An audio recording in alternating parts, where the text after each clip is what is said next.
नमस्कार, गुलिस्तान न्यूज देख रहे हैं आप और न्यूज ब्रीफ के साथ मैं शीतल शर्मा। इस वक्त बुलेटिन की शुरुआत एक बड़ी खबर से करेंगे। आपको बता दें, इस वक्त जम्मू में डीजीपी सिक्योरिटी रिव्यू मीटिंग ले रहे हैं। ये बड़ी अपडेट आ रही है। बैठक में पीएम के दौरे को लेकर सुरक्षा की समीक्षा की जा रही है। इसके साथ साथ आतंकी घटनाएं रोकने पर भी मंथन किया जा रहा है। ये बहुत बड़ी बैठक इस वक्त जम्मू में हो रही है। डीजीपी की अध्यक्षता में इस बैठक को किया जा रहा है। इस बैठक में पुलिस के बाकी अधिकारी भी मौजूद हैं और उनके साथ ये चर्चा की जा रही है कि आखिर इस वक्त जम्मू के अंदर खास तौर पर जो सुरक्षा के हालात बने हुए हैं, आतंकियों की लगातार मूवमेंट, आतंकियों के लगातार हमले और आतंकियों के साथ मुठभेड़ के जो मामले जम्मू कश्मीर के अंदर देखे जा रहे हैं, उनको लेकर भी ये मीटिंग काफी ज्यादा अहम मानी जा रही है। तो बैठक में पीएम के दौरे को लेकर भी समीक्षा हो रही है, क्योंकि पीएम मोदी जम्मू कश्मीर आने वाले हैं। उसको लेकर सुरक्षा कैसे सुनिश्चित की जाए, उस पर भी ये चर्चा इस बैठक में हो रही है। बहुत महत्वपूर्ण मीटिंग। और कुछ दिन पहले गृह मंत्री अमित शाह भी जम्मू कश्मीर पहुंचे थे और उन्होंने भी यहां पर एक बड़ी बैठक की थी, मीटिंग की थी सुरक्षा को लेकर, सुरक्षा व्यवस्था को लेकर, ताकि जम्मू कश्मीर में जो बढ़ते हुए आतंकी घटनाएं हैं, जो आतंकियों की सक्रियता बढ़ रही है, उसको कैसे कम किया जाए, उस पर कैसे नियंत्रण लगाया जाए, उसको लेकर ये बैठकों का दौर चल रहा है। तो फिलहाल जम्मू में ये बैठक अभी हो रही है और इस बैठक में आईजी सहित कई अन्य आला अधिकारी मौजूद हैं। उनको डीजीपी की तरफ से तमाम दिशा निर्देश दिए जाएंगे, ताकि आने वाले समय में प्रधानमंत्री मोदी के दौरे को लेकर भी अभी से सुरक्षा अलर्ट मोड पर रखी जाए और ये जो दौरा है पीएम मोदी का, वो सकुशल संपन्न हो जाए। शिल्पा शर्मा हमारे साथ, हमारी संवाददाता इस वक्त जम्मू से जुड़ी हुई हैं। शिल्पा, क्या जानकारी मिल पा रही है इस बैठक को लेकर? क्या ऐसे मुख्य बिंदु हैं जिन पर इस बैठक में चर्चा होने जा रही है या हो रही है?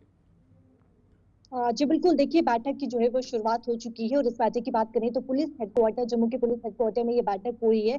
डीजीपी के द्वारा ये सिक्योरिटी रिव्यू बैठक जो है बुलाई गई है। डीजीपी नवनीत प्रभात के द्वारा इस सिक्योरिटी रिव्यू बैठक बुलाई गई है और इस बैठक में तमाम, आपको बता दें कि जम्मू संभाग के सभी रेंज के जो है वो में डीआईजी जो है वो मौजूद है, साथ ही साथ एसएसपी भी शामिल है और साथ ही साथ आपको बता दें कि आईजी भी इसमें जो है इस बैठक में जो है वो मौजूद है। इस बैठक में चर्चा की जाएगी। जो समय आप देखिए आतंकी घटनाओं में वृद्धि हुई है, घटनाओं को लेकर जो है वो यहाँ पर चर्चा की जाएगी, किस प्रकार से जो है वो प्लान को यहाँ पर तैयार किया जाएगा। और खासतौर पर आप देखिए प्रधानमंत्री नरेंद्र मोदी जो कि 19 अप्रैल को आने वाले हैं, ट्रेन का उद्घाटन, ट्रेन को जो है वो हरी झंडी दिखाएंगे और कश्मीर घाटी की तरफ जो है वो रवाना होगी। तो इन सबसे पहले जो है प्रधानमंत्री नरेंद्र मोदी के दौरे से पहले जो है यहाँ पर सिक्योरिटी रिव्यू बैठक की जा रही है, ताकि जब प्रधानमंत्री नरेंद्र मोदी यहाँ पर पहुंचे तो सफलता पूर्वक, शांति पूर्वक जो है वो ट्रेन का जो है वो उद्घाटन करे। और आतंकी घटनाओं में काफी समय से वृद्धि भी देखने को मिल रही है, तो तमाम चीजों को लेकर जो है वो इस समय चर्चा की जा रही है, जिसमें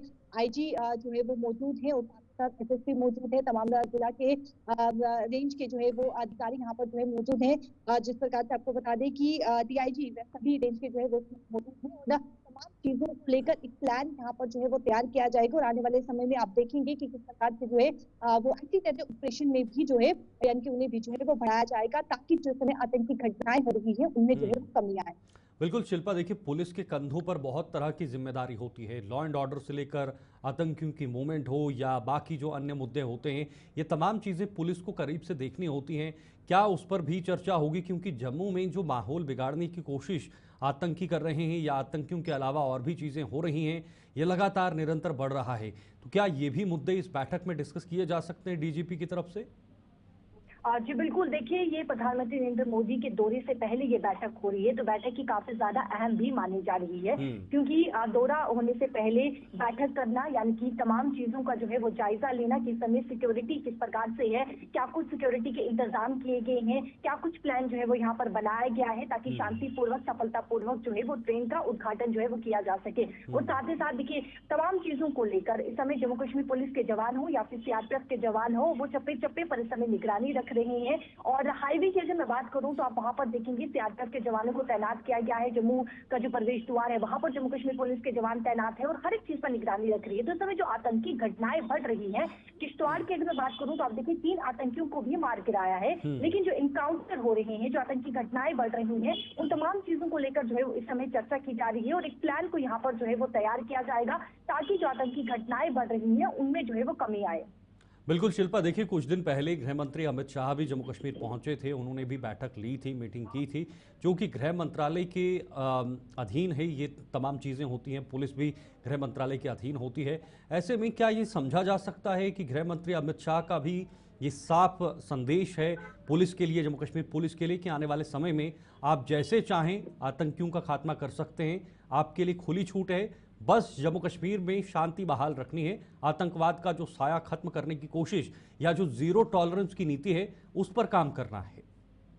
देखिए, गृह मंत्री अमित शाह जब यहाँ पर पहुंचे थे, जम्मू का उन्होंने दौरा किया था, तो वो कठुआ के विनय पोस्ट में पहुंचे थे। उन्होंने साफ तौर पर कहा था कि जीरो टॉलरेंस पॉलिसी जो है वो अपनाई जाए। जो इस समय आतंकवादी छिपे हुए हैं, चाहे वो पहाड़ी इलाकों में हो या फिर कहीं पर गुफाओं में छिपे हुए हैं, तो उन्हें ढूंढ कर जो है वो न्यूट्रलाइज किया जा सके। और OGW वर्कर जो एक कहीं ना कहीं माध्यम जो है, मीडिएटर जो है वो बने हुए हैं, उनको उन पर भी जो है वो पूरी तरीके से नकेल कसी जाए। तो कहीं ना कहीं गृह मंत्री अमित शाह जो जीरो टॉलरेंस पॉलिसी की यहाँ पर उन्होंने बात की है, वो कहीं ना कहीं अपनाते हुए भी यहाँ पर नजर आ रहे हैं। तो इन तमाम चीजों को लेकर यहाँ पे चर्चा की जाएगी, ताकि जो आतंकी घटनाएं यानी कि जम्मू कश्मीर में जो अशांति फैलाने का पाकिस्तान प्रयास कर रहा है, उन प्रयासों को पूरी तरीके से जो है वो विफल किया जा सके। शिल्पा, एक और बहुत महत्वपूर्ण बात यह है, डीजीपी जब कठुआ में एनकाउंटर चल रहा था, जिस समय हमारे कुछ जवान शहीद हुए थे, उस समय उन्होंने एक बयान दिया था, कुछ बातें कही थी कि आतंकियों को हम छोड़ेंगे नहीं, उनको चुन चुन कर मारेंगे, जितने भी आतंकी यहाँ पर छिपे हुए हैं जम्मू के संभाग में खास तौर पर। लेकिन अब चुनौती इसलिए बढ़ गई है शिल्पा, क्योंकि कठुआ से लेकर उधमपुर के ऊपरी इलाके हों, डोडा के ऊपरी इलाके हों, किश्तवाड़ के ऊपरी इलाके हों, पुंछ राजौरी भी इससे पीछे नहीं है। अब एक पूरा जम्मू संभाग जो है वो कहीं ना कहीं एक सेंटर के तौर पर आतंकियों की तरफ से इसे इस्तेमाल किया जा रहा है। तो क्या ये भी एक रणनीति रहेगी कि कैसे आतंकियों को जिले स्तर पर एक्टिव नहीं होने देना है, जिले स्तर पर सक्रिय नहीं होने देना है, क्योंकि जब उनका कदम बढ़ जाएगा तो जाहिर सी बात है ये पूरे संभाग के लिए चुनौती बनती जाएगी। देखिए, डीजीपी नलिन प्रभात की ये बैठक करना ये बेहद ही अहम बैठक है, और इससे साफ तौर पर ये देखने को मिल रहा है, ये दर्शाया जा रहा है कि जो इस समय पाकिस्तान प्रयास कर रहा है जम्मू कश्मीर में अशांति फैलाने का, उससे जो है उन प्रयासों पर जो है वो पूरी तरीके से पानी फेरा जा सके, उन प्रयासों को जो है वो विफल किया जा सके। और जिन जिलों की आपने बात की, आपने देखी कहीं न कहीं इससे पहले राजौरी और पुंछ में आतंकी घटनाओं की वृद्धि जो है वो देखने को मिलती थी, लेकिन अब कहीं न कहीं कठुआ की तरफ जो है वो रुख करते हुए नजर आ रहे हैं, और उधमपुर की तरफ जो है वो आतंकवादी रुख करते हुए नजर आ रहे हैं। तो जहां पर ये यानी कि जो इनका गढ़ बना हुआ है कहीं न कहीं कठुआ और उधमपुर में, तो उस गढ़ को जो है वो तोड़ा जा सके। जो OGW वर्कर्स हैं, जो इनका सहारा बन रहे हैं, जो इन्हें प्रोवाइड कर रहे हैं, फूड शेल्टर इन्हें प्रोवाइड कर रहे हैं, तो उन्हें उन पर भी जो है वो नकेल करती है। तो इन तमाम चीजों को लेकर क्या रणनीति रहेगी, किस प्रकार से प्लान रहेगा, और खास तौर पर प्रधानमंत्री नरेंद्र मोदी का दौरा है, तो इन तमाम चीजों को लेकर जो है वो बातचीत की जाएगी, और एक प्लान यहाँ पर एक रणनीति को तैयार किया जाएगा, ताकि एक ग्रिड जो है वो तैयार किया जा सके। जिस प्रकार से जम्मू कश्मीर पुलिस के जवान हो, CRPF के जवान हो, ITBP यानी कि सिक्योरिटी फोर्सेज है, उन्हें जो है वो तैनात किया जाएगा, और जगह चप्पे चप्पे पर उनकी जो है वो तैनाती देखने को मिलेगी, चाहे फिर वो हाईवे हो या फिर आप देखेंगे छोटे से बड़ा एरिया। कटरा की अगर मैं बात करूं, देखिए कटरा में वहां पर वो पहुंचने वाले हैं, दौरा उनका रहने वाला है, जनसभा वहां पर वो करने वाले हैं, तो वहां पर पूरी तरीके से जो है वो तैनाती की जाए, ताकि शांतिपूर्वक सफलतापूर्वक जो है वो कार्यक्रम जो है वो पूरी तरीके से जो है वो सफलतापूर्वक रहे। बिल्कुल, इसी पर पुलिस की नजर भी रहेगी। बहुत बहुत शुक्रिया आपका शिल्पा, आप इस बैठक पर नजर बनाए रखेगा, क्योंकि जैसे बैठक खत्म होगी उसके बाद भी हम आप तक इसकी अपडेट पहुंचाएंगे कि आखिर क्या ऐसे मेन पॉइंट्स रहे हैं जिन पर चर्चा हुई है। जो बातें हमने भी डिस्कस की, प्रधानमंत्री का मोदी का दौरा है ही है, उसके अलावा आतंकियों की बढ़ती हुई सक्रियता, उनके हर जिले में एक्टिव होना, या बाकी अन्य चीज़ें, लॉ एंड ऑर्डर जैसे मुद्दे हैं, या जो क्राइम जैसे मुद्दे अब जम्मू में भी पनपने लगे हैं, वो भी एक बड़ा मुद्दा पुलिस के सामने। आगे बढ़ेंगे। CPIM विधायक मोहम्मद यूसुफ तारिगामी ने कहा है कि वक्फ बिल के वजूद में आने के बावजूद अभी सभी रास्ते बंद नहीं हुए हैं। लोकसभा और राज्यसभा में भी भारी मात्रा में वक्फ बिल के खिलाफ वोटिंग हुए हैं, और इससे मुस्लिम समुदाय को उम्मीद की एक किरण नजर आई है। हाल ही में तमिलनाडु के दौरे से वापस लौटे तारिगामी ने बताया है कि CPIM की कॉन्फ्रेंस में वक्फ बिल के खिलाफ प्रस्ताव पास किया है, जिसमें साफ तौर पर कहा गया है कि इस बिल के जरिए मुसलमानों को निशाना बनाया गया है। तारिगामी से इस पूरे मामले पर खास बातचीत की है हमारे संवाददाता इरफान फाजिल ने। आइए आपको बताते हैं क्या कहना था उनका। मैं एक चीज़ बताऊंगा, जहाँ तक वक्फ में तरमीम लाई इस सरकार ने पार्लियामेंट में, और बाद में पार्लियामेंट ने बड़ी तादाद में वोट डाला इसके उनके बिल के बारे में। लेकिन एक और बड़ी तादाद, ये भी एक खबर है जो हमारे सामने काफ़ी हौसला अफजा है, वो ये है कि बड़ी तादाद ने पार्लियामेंट मेंबर ने इसके खिलाफ भी वोट डाला। 232 लोकसभा में और राज्यसभा में कितने? बड़ी तादाद ने इस बिल के खिलाफ वोट डाला। इसके मुताबिक उम्मीद जिंदा है, आगे बढ़ने के रास्ते पूरे तौर पर बंद हुए नहीं। ये हमारे लिए हौसला अफजा बात है। तो इस वजह से मेरा मानना ये है कि यह नाइंसाफ़ी है। हमारी पार्टी ने अभी तमिलनाडु में मदुराई में कॉन्फ्रेंस में, ऑल इंडिया कॉन्फ्रेंस में रेजोल्यूशन अडॉप्ट किया और जिसमें बरमला कहा ये अक़लियती हुकूक पर एक असॉल्ट है, मुसलमान अक़लियत को निशाना बनाया जा रहा है। और इस वजह से जहाँ तक ताल्लुक है हमारी पार्टी का, हमारा मौक़िफ़ पहले से ही वाज़ेह है। वक़्फ़ का सवाल हो, हर कम्युनिटी को इख्तियार है अपने एसेट्स का, अपनी प्रॉपर्टीज़ का दिफा करे, उनका इंतज़ाम चलाए।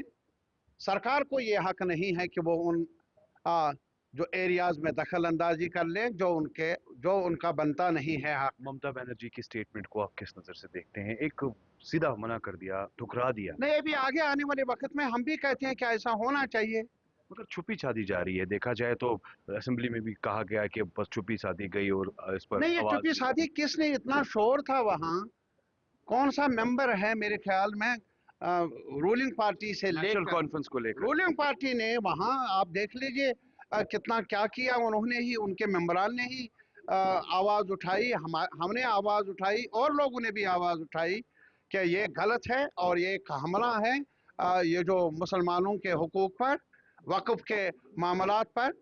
ये बरमला कहा असेंबली में। आपने कहा कि अभी आवाज़ उठानी चाहिए, आपने कहा आवाज़ उठानी चाहिए। सुन लीजिए ना, लेकिन ये ज़रूर है कि स्पीकर साहब ने ये कहकर कि ये सब जजिस मामला है, बहस करने की इजाज़त नहीं दी। लेकिन ये आप कहेंगे कि आवाज़ नहीं उठी, शोर किया, काफ़ी 2 दिन 3 दिन मुअत्तल रही पूरी कार्रवाई। इसी इशू को लेकर मेंबरान ने अपनी तरफ से कोशिश की और ये कोशिश बराबर जारी रहेगी। खुदा को याद करना, अल्लाह अकबर, नारे तकबीर, या कह सकते हैं कि गॉड इज ग्रेट, क्या ये यार ये अपनी अपनी चॉइस है। मैं तो ये चाहूंगा कि जहां हम अल्लाह अकबर जो अपना अकीदा होगा वो कर लें। कोई मजहब बताया गया जामे मस्जिद मत बनाइए असेंबली को, वो जिन्होंने बताया उनसे पूछ लीजिए। वैसे आपका इस पे क्या सर टेक? मैं सिर्फ यही कहूंगा, ये अकीदे का सवाल है हर एक का, कौन सा अकीदा है, क्या मस्जिद में करना है, क्या मंदिर में करना है। What will be your next move for amendment of bill? Next move यही है कि आपके सामने बात की और मैं यहाँ भी जम्मू कश्मीर के आवाम से अपील कर लूँगा, हमारे इख्तलाफात अपनी जगह, यार आपसी इख्तलाफ का फ़ायदा वो ना उठाए जो डेस्परेट हैं हमारे हुकूक को छीनने के अमल में हमसे। ऐसा ना हो कि हमारी फूट की वजह से उनको फ़ायदा मिला, उस पर हमें थोड़ा सा संजीदा बनना होगा।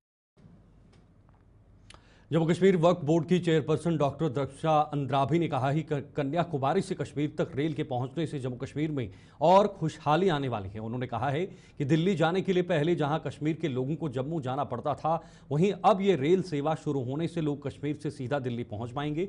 उन्होंने कहा कि प्रधानमंत्री मोदी स्वयं इस रेल सेवा का उद्घाटन करने आ रहे हैं और 5 अगस्त 2019 के बाद जम्मू कश्मीर तीकी की तरह राह पर दौड़ रहा है। दूसरी ओर डॉक्टर अंद्राबी ने स्टेटहुड पर पूछे गए सवाल पर भी अपना पक्ष रखा है। आइए आपको बताते हैं क्या कहना है उनका। दिल्ली से जो दूरी थी वो पहले ही कम हो गई थी, अब दिलों की दूरियां तो मिट गई हैं। अब रेल से बहुत खुशहाली आएगी, यहाँ पे लोग आ जाएंगे। दिल्ली में जो जैसे हम वंदे भारत की बात करते हैं तो हमें जम्मू जाना पड़ता था और जम्मू से रेल में बैठना पड़ता था। अब वही रेल दिल्ली से हम बैठेंगे और यहाँ पहुँच जाएंगे। ये बड़ी बात है और खुद प्रधानमंत्री जी आ रहे हैं जम्मू में, कटरा में, और इसका इनॉग्रेशन कर रहे हैं। तो ये हम सब जम्मू कश्मीर के लोगों के लिए एक खुशायन बात है। और भी डेवलपमेंट होगी क्योंकि आपने देखा 5 अगस्त 19 के बाद जम्मू कश्मीर तरक्की की राह पे गामजन है और ये तरक्की अब खुशहाली में बदल जाए ज़्यादा बेहतर है। तो जो लोग ये राग अलाप रहे हैं स्टेटहुड स्टेटहुड, काम करने से उनको कौन रोक रहा है? आपने नहीं देखा 5 अगस्त 19 के बाद जम्मू कश्मीर में कितनी डेवलपमेंट हो रही है। और जिसको काम करना होता है वो राग नहीं अलापता है। और स्टेटहुड वक्त आने पे हमारे प्रधानमंत्री जी और गृह मंत्री जी ने जो वादा किया है वो पत्थर की लकीर है, और पार्लियामेंट में ये बात साबित हो गई है, और पार्लियामेंट में ही ये फैसला हो जाएगा। और मैं ये कहना पूरा चाहूंगी, पार्लियामेंट में ही ये फैसला होना होगा। रही बात कि अब जो ये लोग कह रहे हैं हमें ये मिले तब हम ये काम करेंगे, क्या जब इलेक्शन आए उनको नहीं मालूम था कि हम यूटी का इलेक्शन लड़ रहे हैं, हमारे पास ये पावर्स है, उन्होंने लोगों से जो वादे किए हैं वो मुकम्मल करें, उनको कौन काम करने से रोक रहा है।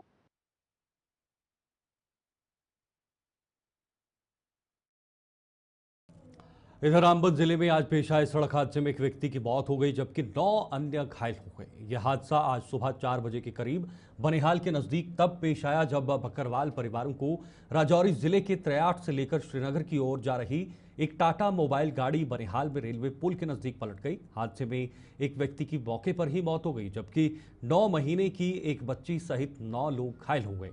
घायलों को बनिहाल के उपजिला अस्पताल ले जाया गया, जहां उनके प्राथमिक उपचार के बाद उन्हें जीएमसी अनंतनाग शिफ्ट कर दिया गया। पुलिस ने इस संबंध में मामला दर्ज कर अपनी कार्रवाई भी शुरू कर दी है। ये आज 3:30-4 बजे के बाद एक दर्दनाक हादसा हुआ रेलवे टी चौक के पास, जिसमें 2 लोग क्रिटिकली इंजर्ड हैं और एक की मौके पे ही मौत हो गई, जिसका हमें काफ़ी अफसोस है। तो ये 3:30 और 4 बजे के बीच में ये हादसा हुआ। बहुत ही दर्दनाक हादसा था। जो फैमिली जा रही थी, कश्मीर जा रही थी, ये दर्दनाक वाक़या 4 बजे के करीब रेलवे चौक में पेश हुआ। हमारी यहाँ एडमिनिस्ट्रेशन सारी रात से ही बैठी हुई थी, पूरा मैनेज कर रही है, सब कुछ बहुत अच्छे से हुआ। लेकिन जो जान चली गई उसमें तो हम कुछ कर नहीं सकते हैं। अल्लाह उसको जन्नतुल फिरदौस में आता जगह करे। बाकी हमारी एडमिनिस्ट्रेशन ने जो किया टाइम पे किया, ऑन टाइम सब कुछ ठीक ठाक रहा। देश भर में आज फायर सर्विसेज डे पर उन वीरों को श्रद्धा सुमन अर्पित किए गए हैं जिन्होंने ड्यूटी के दौरान अपनी जानों की परवाह न करते हुए बलिदान दे दिया है। जम्मू में भी आज fire and emergency services department ने हर साल की तरह इस बार भी एक कार्यक्रम का आयोजन कर शहीदों को भावभीनी श्रद्धांजलि दी। कार्यक्रम के दौरान डिपार्टमेंट के उपकरणों की प्रदर्शनी लगाकर लोगों को इसकी जानकारी देने के साथ साथ आग लगने की सूरत में जान माल के बचाव के लिए सुझाव भी दिए गए हैं। इस कार्यक्रम में डिपार्टमेंट के डायरेक्टर आलोक कुमार सहित अन्य अधिकारी भी विशेष तौर पर मौजूद थे। Fire and emergency services department ने आज से जगह जगह लोगों को जागरूक करने की मुहिम भी छेड़ दी है और इन सभी गतिविधियों का समापन 20 अप्रैल को होगा। ऑफिसर शहीदों को श्रद्धांजलि देते हुए अकाउंट्स ऑफिसर श्री संजय नगरी, ऑफिसर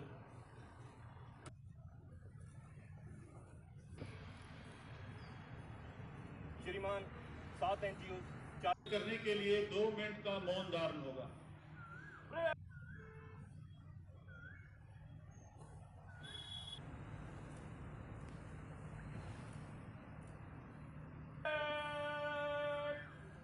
शहीदों को श्रद्धांजलि दे। हमारे पास शेयर कटर है, जो कि शटर के अंदर आग, दुकानों की आगे जो होती हैं वो दुकानों के अंदर आगे लगी होती हैं कि बंदे अंदर सो जाते हैं और बाहर से ताला मार देते हैं। तो वहाँ पर भी ये ताला हमने काटे की होती है सॉलिड लिक्विड और क्या कहते हैं सॉलिड लिक्विड गैस और मेटल की आग। सबसे बड़ी घटना आप देखेंगे जो हमारा आंकड़ा है और हमारा एनालिसिस है, उसमें सबसे ज्यादा 50% से ज्यादा घटनाएं फायर ये अपने इलेक्ट्रिकल गैजेट्स के कारण होता है। इसके बाद और भी हमारे छोटे छोटे चीजें हैं जो हमारे अवेयर भी हैं, बावजूद इसके हमारे स्लैकनेस के कारण हम ध्यान नहीं दे पाते। जैसे गैस का सिलेंडर है, कई बार हम कोई चीज चढ़ा जाते हैं और चले जाते हैं और इंगेज हो जाते हैं और इन बिटवीन गैस का वो सिलेंडर चल रहा होता है लेकिन आग बुझ जाती है। जब आप माचिस की तीली लगाते हैं और आग लग जाता है। हम एक रूटीन बना लें कि घर की उस किचन से जब भी बाहर जाएं तो उसका नॉब बंद कर दें। सोने जाए तो हम बंद कर दें नॉब, वो सेकंड्स भी नहीं लगता, लेकिन हम कितना बड़ा सुरक्षा कर देंगे कि हम शांति से सो सकते हैं। जब आप घर से बाहर कहीं जा रहे हैं तो ये याद रखें कि भाई हम मेन स्विच ही बोर्ड को हम बंद कर दें, जिससे कोई भी इंसिडेंट ना हो पाएगा। इसी ढंग से देखिए, कई बार हम सिगरेट पीने का तो वैसे सरकारी तौर पर प्रतिबंध लगा हुआ है, बावजूद इसके लोग सिगरेट तो पीते हैं, लेकिन सिगरेट का बट कई बार लहलहाते हुए खेतों में हम फेंक जाते हैं। और जम्मू प्रोविंस की मैं बात करूं तो समर्स में करीब 20% घटनाएं ऐसी होती है जो कहीं न कहीं हमारी कोताही से, सिगरेट का बट फेंक देने से या कहीं पर आग जलाया गया है और हम नहीं बुझाते प्रॉपर, और उससे खेत में पके हुए फसल होता है और उसमें आग की घटना घटती है। सिमिलर कश्मीर में भी ये होता है। हम कई बार सिगड़ी जला करके रात में रख देते हैं, बेड के अंदर रख लेते हैं और उससे धीरे धीरे पकड़ लेता है और आग की घटना घटती है। कश्मीर में तो और भी वुडन स्ट्रक्चर है, जब आग लगती है और खास करके देवदार और उसके बने हुए लकड़ी के फर्नीचर है, ऐसा जलता है कि जब तक पूरी तरह जल नहीं जाता पूछता नहीं। कैबिनेट मंत्री जावेद अहमद राणा ने देश के संविधान के निर्माता, राजनीतिक और समाज सुधारक बाबा साहेब डॉक्टर BR अम्बेडकर को भावभीनी श्रद्धांजलि दी। बाबा साहेब को आज देश भर में याद किया जा रहा है, जिसके चलते उधमपुर में आयोजित एक कार्यक्रम में बतौर मुख्य अतिथि भाग लेते हुए उन्होंने स्वर्गीय अम्बेडकर को अपने श्रद्धासुमन अर्पित किए। उन्होंने कहा कि बाबा साहेब द्वारा संविधान के रूप में दी गई देन को कभी भी नहीं भुलाया जा सकेगा। उन्होंने एकता और भाईचारे का संदेश दिया था और अगर हर कोई उनके संदेश पर अमल करता है तो वो दिन दूर नहीं जब भारत विश्व गुरु बनकर दिखाएगा। इस कार्यक्रम में उधमपुर की DC सलोनी राय सहित अन्य गणमान्य लोग भी मौजूद थे, जिन्होंने बाबा साहेब को अपनी श्रद्धांजलि दी। तो P15 वाले बच्चे जो हैं, जो आज के कार्यक्रम में हे भारत के महामानव, एक तारीखी दिन है आज का, और बाबा साहब अम्बेडकर का जो आज का यहाँ प्रोग्राम उनके जन्मदिन पे मनाया, ये भी एक मिसाली प्रोग्राम था। मैं समझता हूँ कि बाबा साहब ने जो हमें एक तोहफा दिया कानून की शक्ल में, और जो उनका नारा इक्वलिटी और बराबरी और प्यार और मोहब्बत का था, आज इस मुल्क को उसी की ज़रूरत है। और अगर हम इन लेटर एंड स्पिरिट बाबा साहब की जो सोच थी उसको हम इम्प्लीमेंट करेंगे तो वहीं भारतीय जनता पार्टी के आरएसपुरा स्थित कार्यालय में भी आज बाबा साहेब भीमराव अंबेडकर को उनके जन्म दिवस पर श्रद्धांजलि दी गई। पूर्व मंत्री व बीजेपी के प्रदेश उपाध्यक्ष श्यामलाल चौधरी सहित विधायक प्रोफेसर घारूराम भगत, जिला बॉर्डर प्रधान रिंकू चौधरी और बीजेपी के अन्य नेता व कार्यकर्ता भी इस मौके पर मौजूद थे।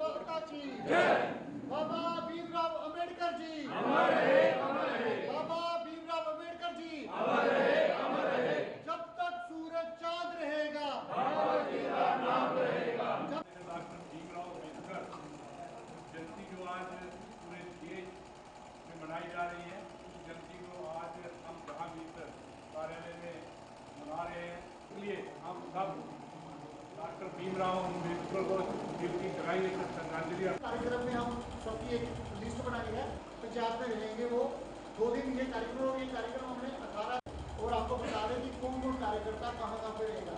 संदेश देते थे पढ़ो और लड़ो। सबसे पहले हमें अपनी पढ़ाई करनी चाहिए। चलिए, न्यूज ब्रीफ में अभी के लिए फिलहाल इतना ही। वक्त एक छोटे से ब्रेक का है, क्योंकि ब्रेक के बाद भी खबरों का सिलसिला जारी है।